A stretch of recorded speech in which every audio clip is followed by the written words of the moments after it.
سلام برای بچه، خوش اومدید به ویدیوی خودتون. من مثل نیوکسر هستم و این سری اومدیم با بدترین سوتی هایی که جلوی خانوادتون دادید.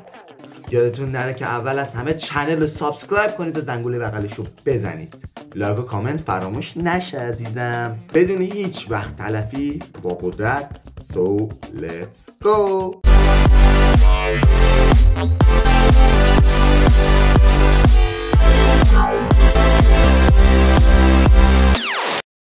خب امیرحسین گفته داشتم تو این اینستا میگشتم یه دفعه صدای هایا اومد.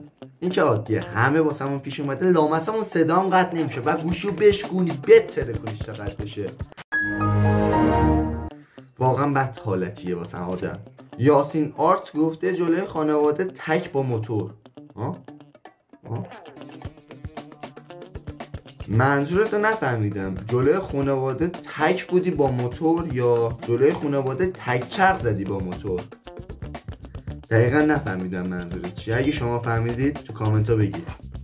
مریم گفته امشب جلوی بابام حواسم نبود فحش دادم.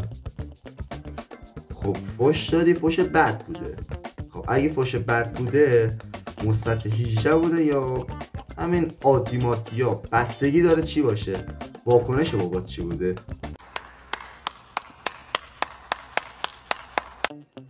خب میثم گفته جلوی خانواده به مدیر مدرسه‌مون فحش مثبت 18 دادم. اوه، این یه کار عادی همه پسراست. نمیدونم دخترها دارن این کارا رو انجام میدن یا نه، ولی میثم جا دقیقاً همه ما این کارا رو انجام میدیم. حواسمون نیست جلوی خانواده به مدیر مدرسه فحش میدیم، مخصوصا اون معلمی که بد تو مخ آدم میره.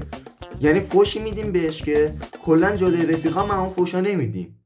محمد مهدی گفته داشتم تو اتاق خب کارهای ناجور میکردم، کارهای ناجور.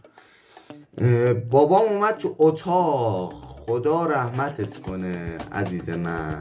سروران عزیزی که در اعمال خاکسپاری یاری دادن، خدا رحمت کنه. خاکسپاری کیه؟ فقط یادت نره کباب بدی یا جوجه خوشم نمیاد کباب. خب نرگس گفته حواسم نبود اسم دوست پسرم و جلوی مامانم گفتم.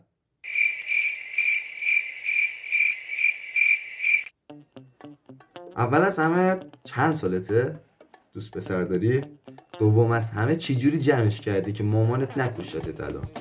سوم از همه که از همه مهمتره حواست نبوده، اوکیه، ولی بحثتون به کجا رسیده که اسم دوست پسرتو گفتی؟ دقیقا بحثتون چی بوده؟ خب بچه ها رسیدیم به آخر ویدیو. یادتون نره که چنل رو سابسکرایب کنید و زنگوله بغلش رو هم بزنید. لایک و کامنت فراموش نشه جیگر. خب یادتون نره که با حمایتاتون من خیلی خوشحال میشم و من مثل نیوکسر هستم و اومدم شما رو بخندونم. فعلا خداحافظ.